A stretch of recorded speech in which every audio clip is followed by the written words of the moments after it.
Good morning class.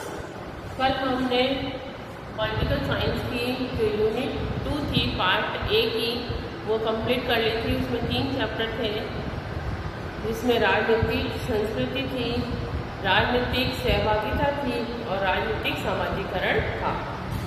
तो कल हमने राजनीतिक सहभागिता पूर्ण कर ली थी। आज हम जो है पॉलिटिकल साइंस के अंदर पार्ट बी की यूनिट 2 करेंगे। देखिए इधर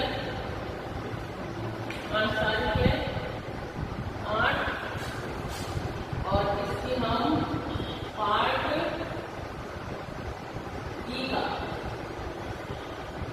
बी का यूनिट 2, इसका लेसन फर्स्ट है संसद, राज्यसभा और लोकसभा।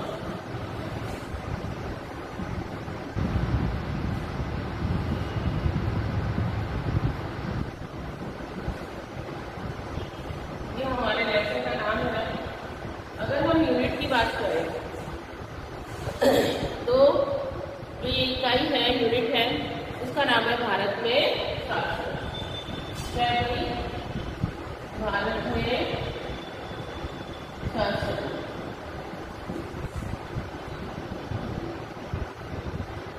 भारत में शासन है, इसका पहला लेसन जो है वह है संसद, राज्यसभा या लोकसभा, या फिर लोकसभा और राज्यसभा।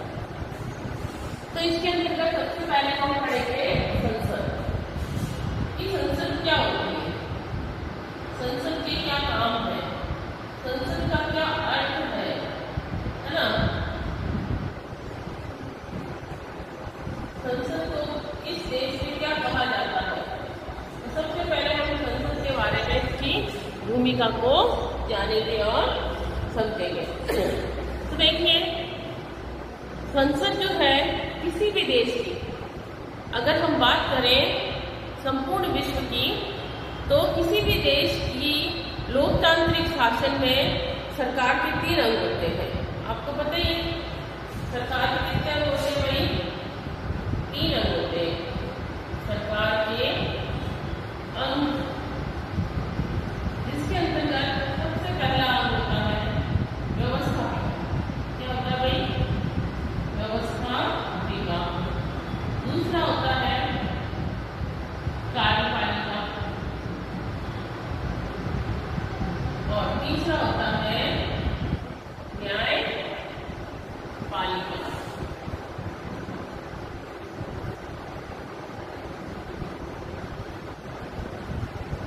ये 3 जो है सरकार के अंग है। इनको बहुत ही अच्छी तरह से हम 11th में पढ़ के आ चुके हैं। एक एक का पूरा व्यवस्थापिका, कार्यपालिका, न्यायपालिका, तीनों का अलग अलग चैप्टर था जो हमने 11th क्लास में पढ़ा था। लेकिन हम यहाँ पर पढ़ रहे हैं भारत में शासन, इसके अंतर्गत संसद, राज्यसभा और लोकसभा। तो देखिए इसके अंतर्गत कि किसी भी देश के अंतर्गत अगर लोकतांत्रिक सरकार है तो वहाँ सरकार के 3 अंग मिलकर कार्य करते हैं। ये तीनों आपस में मिलकर कार्य करते हैं। इनके आपस में मेलजोल रहना आवश्यक बताया गया है। व्यवस्थापिका के प्रत्येक देश में क्या है भाई? अलग अलग नाम है। अगर हम व्यवस्थापिका की बात करें, क्योंकि संसद का जो काम है व्यवस्थापिका के नाम से ही किया जाता है। तो अगर हम बात करें कि अलग अलग देश में, विश्व के अंतर्गत बहुत से देश हैं जहां पर व्यवस्थापिका को अलग अलग नाम से जाना जाता है। हमारे यहाँ तो भारत के अंदर व्यवस्थापिका को क्या कहते हैं भाई? संसद कहते हैं। क्या कहते हैं? संसद। व्यवस्थापिका है तो क्या कहलाती है? संसद। अगर हम बात करें ब्रिटेन की, तो ब्रिटेन में इसे क्या कहते हैं भाई? पार्लियामेंट। क्या बोलते हैं? पार्लियामेंट कहा जाता है। अमेरिका में इसे कांग्रेस, जापान में डाइट, जर्मनी में बुंडेस्टाग,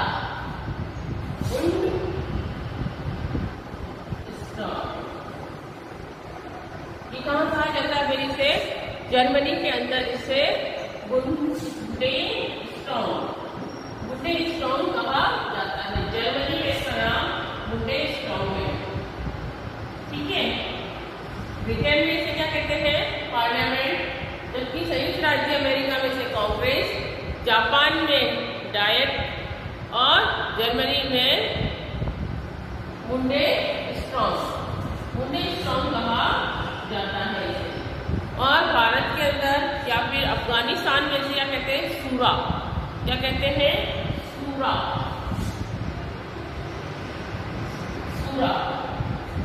अफगानिस्तान में।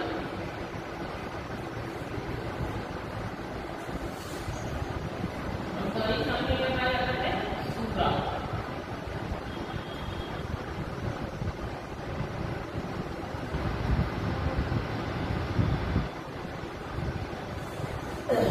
अफगानिस्तान में से सूरा कहते हैं।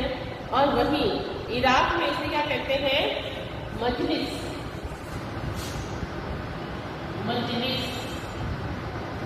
कहाँ पर कहा जाता है इसे? इराक में मजलिस, जापान में डायट,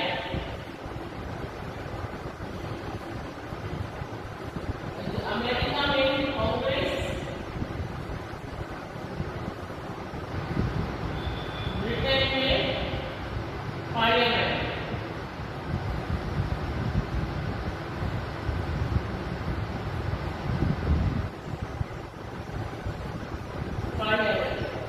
है ना। और भारत में संसद। भारत में क्या कहा गई? संसद। इस प्रकार से इसे अलग अलग देशों में अलग अलग नाम से जाना जाता है। इसे संसद को, व्यवस्थापिका को, अगर हम बात करें जर्मनी की, तो जर्मनी में क्या बोलते हैं भाई? बुंडेस्टाग। अफगानिस्तान में सूरा, इराक में मजलिस, भारत में संसद, जापान में डाइट, अमेरिका में कांग्रेस और ब्रिटेन में पार्लियामेंट। इस प्रकार से अलग अलग देशों में इसे व्यवस्थापिका को अलग अलग नामों से जाना जाता है। भारत में व्यवस्थापिका को संसद कहा जाता है। इसका गठन जो है, संसद का जो गठन है 79 अनुच्छेद के द्वारा हुआ है। कौन से अनुच्छेद के द्वारा? 79 अनुच्छेद के द्वारा संसद का गठन किया गया है। और जिसमें क्या कहा गया है? भारतीय संघ के लिए एक संसद होगी। इसके अंतर्गत, इस अनुच्छेद के अंतर्गत क्या कहा है? भारतीय संघ के लिए एक संसद होगी।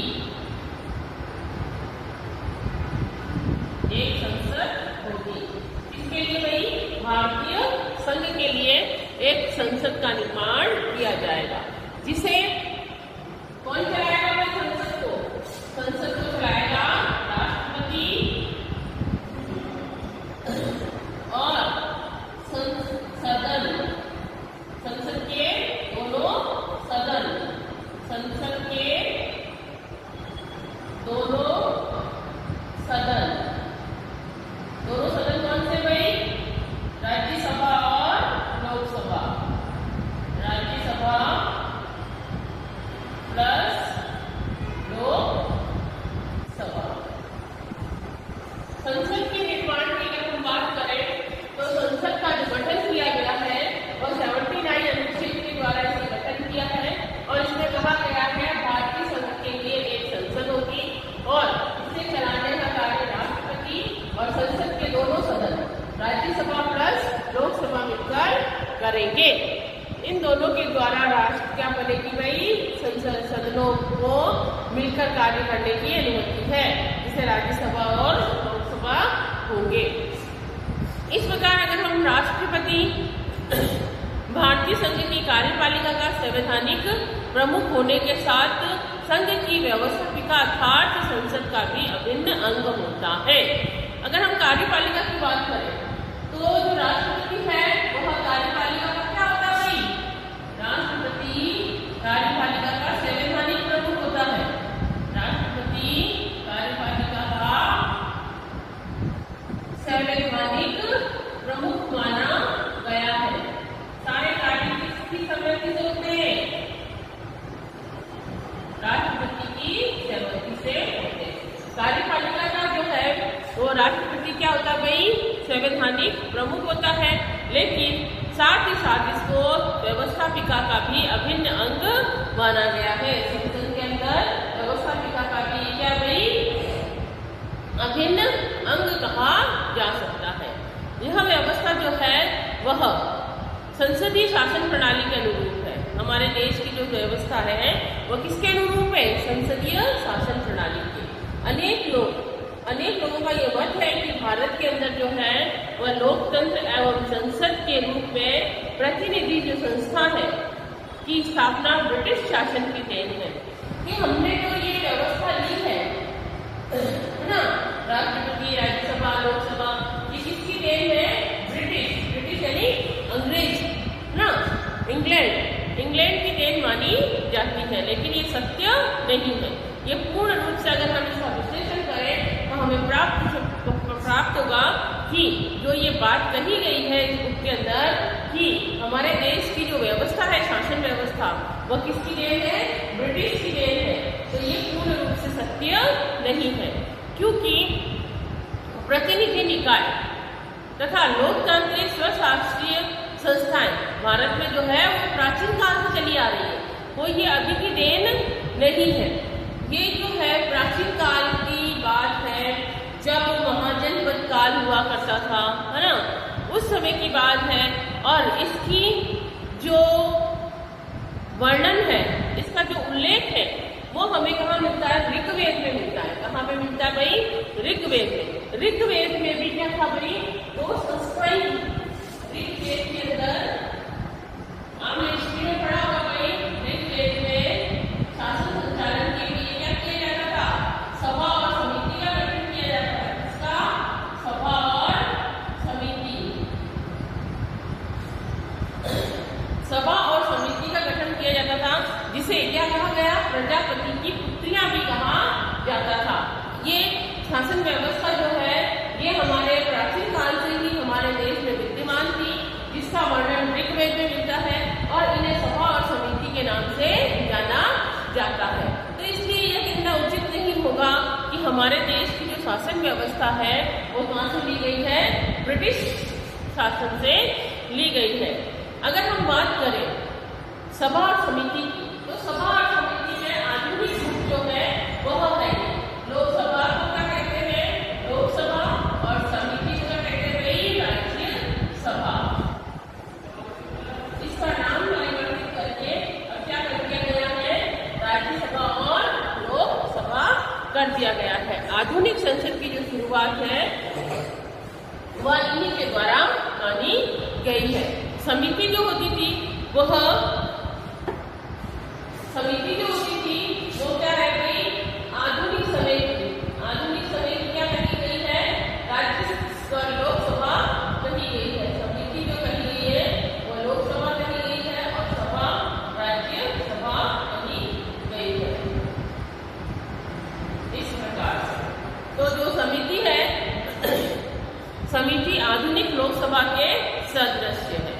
समिति जो है अभी हमारे देश में जो लोकसभा चल रही है उसके समान मानी जाती है, जबकि सभा जो थी वह राज्यसभा यानी विशिष्ट लोगों का राज्यसभा। इसमें क्या होता था भाई? राज्यसभा के अंतर्गत विशिष्ट लोगों का एक संगठन हुआ करता था, है ना। और जो वही स्वरूप आज भी हम देखने को मिलता है, जिसमें राज्यसभा के अंदर ये स्वरूप देखने को मिलता है। आधुनिक संसदीय लोकतंत्र की अगर हम बात करें तो इसके कुछ महत्वपूर्ण तत्व हैं, जैसे स्वतंत्र चर्चा है, बहुमत द्वारा निर्णय लेना है ना, और पहले भी विद्यमान थे और ये आज भी विद्यमान है। किसके द्वारा लिए जाते हैं? राज्यसभा के द्वारा लिए जाते हैं। अगर हम बात करें ऐतरेय ब्राह्मण की, है ना, पाणिनि के अष्टाध्यायी की और कौटिल्य के अर्थशास्त्र की, अशोक के अभिलेखों की, है ना, ये सब हम किसमें पढ़ते हैं? ये सब हम हिस्ट्री में पढ़ते हैं। हिस्ट्री में आपने चैप्टर में पढ़े होंगे कि ऐतरेय ब्राह्मण के अंदर और पाणिनि के अष्टाध्याय और कौटिल्य का अर्थशास्त्र, अशोक के शिलालेख, इन सभी के अलग अलग जो इतिहासकार है ना, ये समकालीन इतिहासकारों ने इस तथ्य के साथ क्या किया भाई? इस तथ्य के प्राप्त ऐतिहासिक प्रमाण मिले हैं जिनसे ज्ञात हुआ है कि उस काल में भी अनेक गणराज्य थे, बहुत से गणराज्य बने थे, जहां आधुनिकतम स्वरूप के विधि एवं संवैधानिक सिद्धांत प्रचलित थे और वह पहले से ही बने हुए थे और अभी भी देखने को मिलते हैं। तो ये बात सही है कि पुरातन परंपराएं, जो पुराने समय से जो चली आ रही परंपराओं को नई परिस्थितियों एवं नए वातावरण के अनुसार बदलकर उसका क्या किया गया है? नया अनुसरण किया गया है। इसे किसका नाम दिया गया है? संसद का नाम दिया गया है। संसद और संसद में क्या है भाई? व्यवस्थापिका को ही संसद कहा जाता है और संसद में राष्ट्रपति, राज्यसभा और लोकसभा ये तीनों मिलकर कार्य करते हैं। अगर हम अब इसकी पृष्ठभूमि देखें तो पृष्ठभूमि से हमें ज्ञात होगा कि ब्रिटिश शासन के दौरान जब अंग्रेजी शासन चल रहा था उस समय विभिन्न अधिनियम द्वारा संसद परंपराओं को सीमित एवं मुख्य अनुत्तरदायी रूप से लागू करने की प्रक्रिया प्रारंभ की गई, जो 1833 का अधिनियम, कौन सा भाई? 1833 का अधिनियम,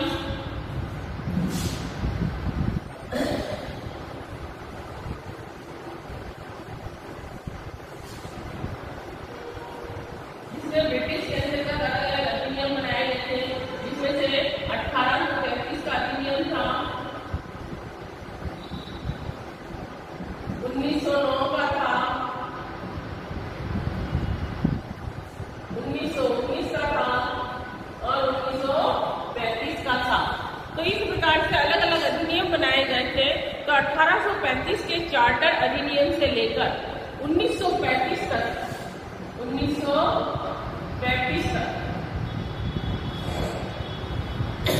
1935 तक ऐसे भारत शासन अधिनियम संसदीय तत्वों के विकास को देखा गया है। अगर हम 1892 की बात करें तो इसके अंतर्गत अधिनियम द्वारा, इस अधिनियम द्वारा क्या किया गया भाई? गवर्नर जनरल की जो विधान परिषद है में अधिकतम सदस्यों की संख्या 16 निर्धारित कर उनमें से 4 सदस्यों को अप्रत्यक्ष रूप से निर्वाचित करने की प्रक्रिया को शामिल किया गया था। कब थे? 1892 का एक अधिनियम एक्ट पारित हुआ था, जिसके अंतर्गत विधान परिषद में, इसमें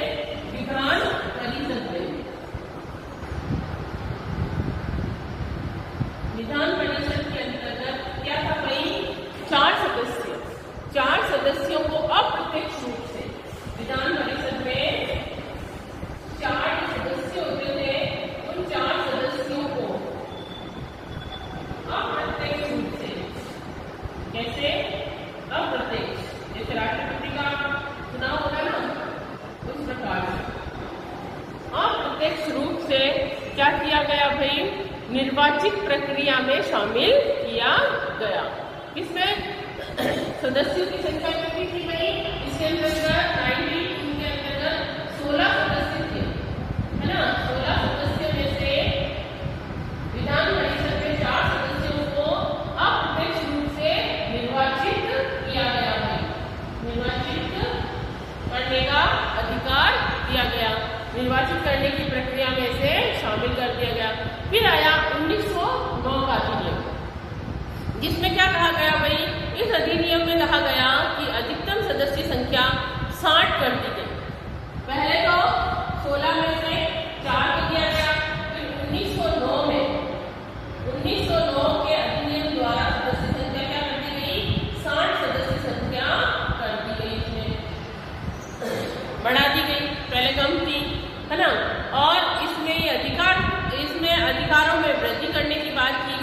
लेकिन दूसरी ओर इसके निर्वाचन में सांप्रदायिक प्रणाली के प्रारंभ कर भारतीय एकता को खंडित करने का प्रयास भी किया गया कि सांप्रदायिकता के आधार पर, है ना, सांप्रदायिकता के आधार पर इसे खंडित करने की बात की गई।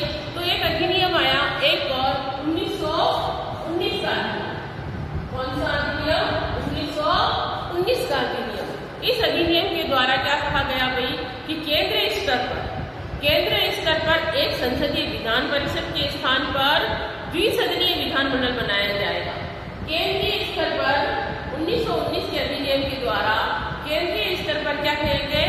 एक संसदीय विधान परिषद के स्थान पर द्विसदनीय विधानमंडल बनाया गया, जिसमें एक था राज्य परिषद और दूसरा था विधान सभा। इसके अंतर्गत दो बनाए गए थे, एक बनाया गया विधान परिषद, एक 1919 अधिनियम के अंतर्गत केंद्र स्तर पर एक संसदीय विधान परिषद के स्थान पर क्या किया? दो सदनीय विधानमंडल बनाया गया, जिसमें एक था राज्य परिषद और दूसरा था विधान सभा। राज्य परिषद और विधान सभा, ये इस प्रकार से दो सदनीय विधान परिषद का निर्माण किया गया। किसके द्वारा? 1919 अधिनियम के द्वारा। अब इसके अंदर देखिए, विधानसभा और प्रत्येक सदन में अधिकांश सदस्य जो थे वो निर्वाचित होते थे। इसी तरह 1935 का अधिनियम आया और इस अधिनियम के द्वारा इन सदस्य संख्या को बनाए रखा गया। हालांकि इनकी जो सदस्य संख्या थी, इसमें क्या किया गया भाई?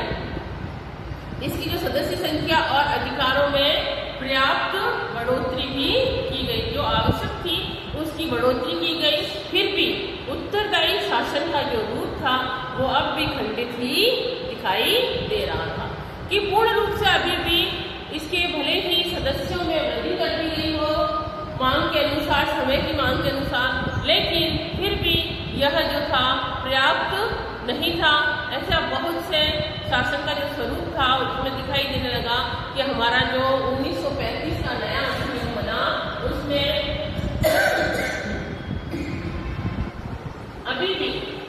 अभी भी भारत की एकता को क्या किया जा रहा है भाई? शासन स्वरूप को खंडित किया जा रहा है।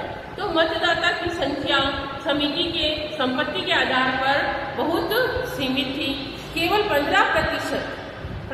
15% लोगों को ही वोट देने का अधिकार दिया गया था।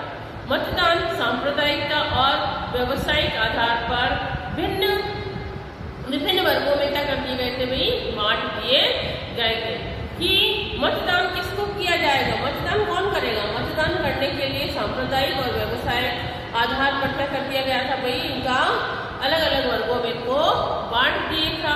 और स्वाभाविक रूप से भारतीय संविधान द्वारा गठित होने वाली संसद में इन सभी अलोकतांत्रिक तत्वों को हटाया गया और इसे लोकतांत्रिक मूल्यों के अनुरूप बनाया गया। तो ये सब व्यवस्था जो पहले थी उसे क्या किया गया भाई? समाप्त कर दिया गया। 1833 के चार्टर से लेकर 1935 तक का सफर, ये हम 11वीं क्लास में भी अलग अलग पढ़ के आ चुके हैं। अब है हमारा संसद का गठन।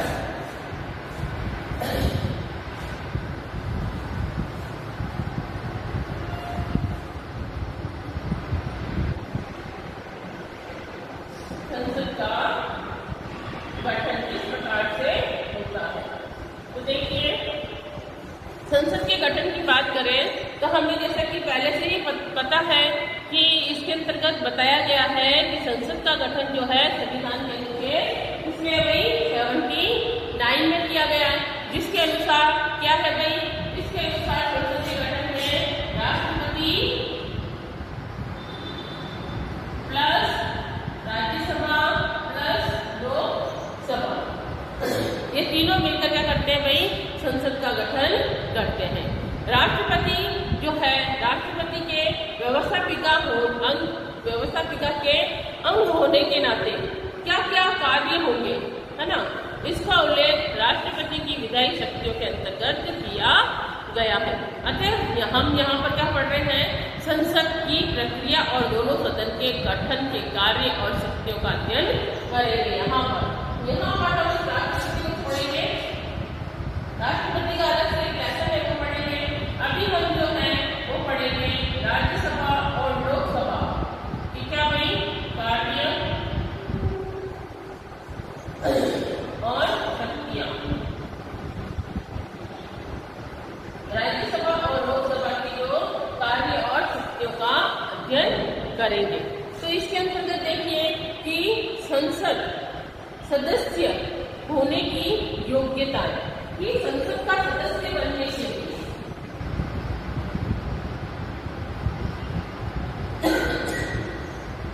संसद का सदस्य बनने के लिए व्यक्ति के अंतर्गत क्या क्या योग्यताएं होनी चाहिए कि इसका निर्माण किस प्रकार से किया जाए, कि जो संसद का जो सदस्य बनेगा व्यक्ति है ना, उसके लिए क्या क्या चीजें होनी अनिवार्य है।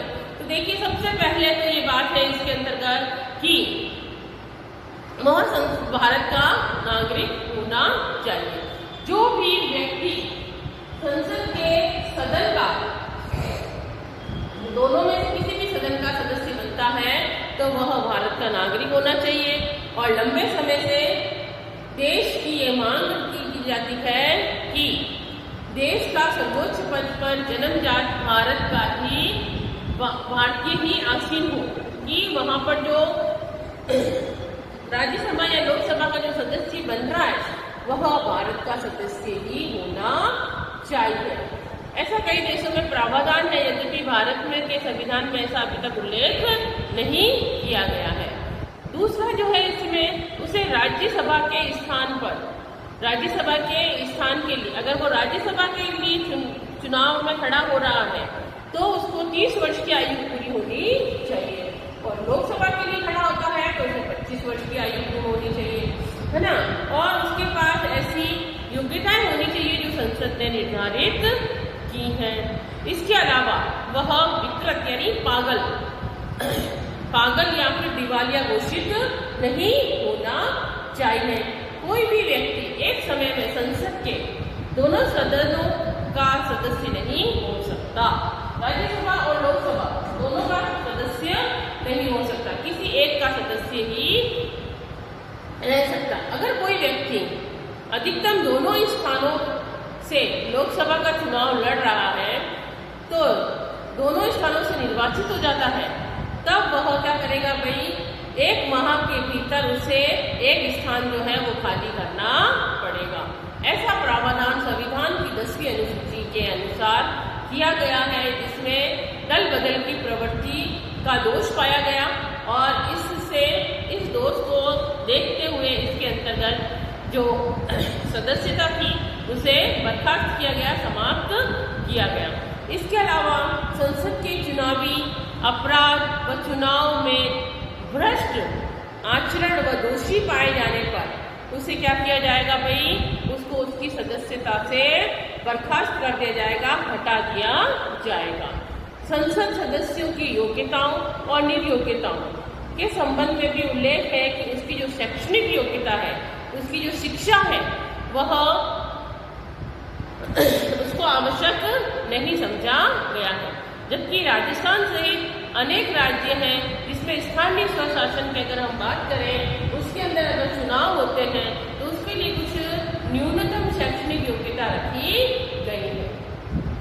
तो इस प्रकार से संसद का जो गठन है और संसद की जो योग्यताएं हैं वो हमने अभी पढ़ी। इसके आगे का जो चैप्टर है वो हम कल कंटिन्यू करेंगे। यहाँ तक आपको ध्यान से पढ़ना है, समझना है, और कोई भी कंफ्यूजन हो तो आप इसे पूछ सकते हैं, क्लास में पूछ सकते हैं और फोन के माध्यम से भी पूछ सकते हैं अगर विद्यालय नहीं आ सकते हैं तो। पर यहाँ तक आपको लेसन जो है अच्छी तरह से समझ में आ गया होगा, मैं ये अच्छे से आशा